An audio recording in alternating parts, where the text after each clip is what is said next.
好快就到清明節啦，以下有啲事項要留意下嘅，等我殯儀先生致力同大家分享下啦。第一點，拜山嘅時間建議最好係上晝8點至到下午3點，因為3點過後太陽漸漸落山，陰氣亦都會上升，大家要留意啦。第二點就係我哋去拜山之前，千祈唔好食得太飽。當然我哋可以食少少嘢打底，亦都唔需要餓住個肚，只不過係先拜祭先人，等先人食咗先，以示尊重。之後拜完山可以慢慢再去食嘢。第三點就係而家好流行嘅自拍，或者去拍一啲影片做紀念，其實亦都可能影到其他嘅先人龕位、山墳，搞到佢哋唔中意，就唔係幾好啦。第四點，6歲以下嘅小朋友就盡量唔需要去拜山啦，因為年紀細，陽氣亦都唔係咁足，甚至乎可能有陣時俾環境嚇親，返到屋企就會病，亦都係經常聽到嘅，呢個亦都要注意下啦。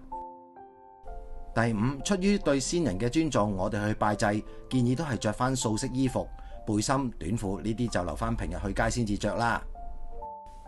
第六，如果係孕婦或者月事來潮嘅女性，嗰段時間容易氣虛血弱，容易唔舒服，以免動咗胎氣或者影響身體健康，亦都唔建議去拜山嘅。第七，好多時候拜山嘅墓地都崎嶇不平，甚至乎冇一條正式嘅路行入去，但係我哋都要小心啲，唔好踩到其他先人嘅墳頭，行翻旁邊繞過去，以示尊敬啊。第八，經過其他人嘅龕位或者墓地，切忌評頭品足，譬如睇到人哋咁後生就離世，真係可惜啦。呢啲說話隨時冒犯咗其他先人，自己都唔知㗎。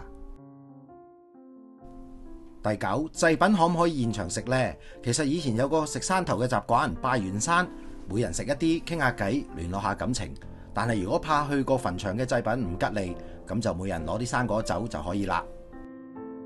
第10點，有啲土葬地嘅山墳雜草叢生，我哋去到之後記得要首先清除雜草，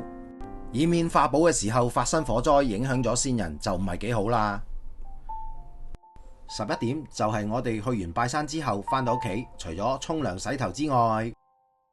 就連衫褲鞋襪都要洗得乾乾淨淨，代表去除一切污穢，將一啲唔好嘅嘢洗乾淨晒去。其實都係一個衛生嘅問題嚟嘅啫。以上要注意嘅事項都係俾大家以作參考，始終各處鄉村各處例，都係視乎每個家庭嘅實際需要。祝大家身體健康，生活美滿。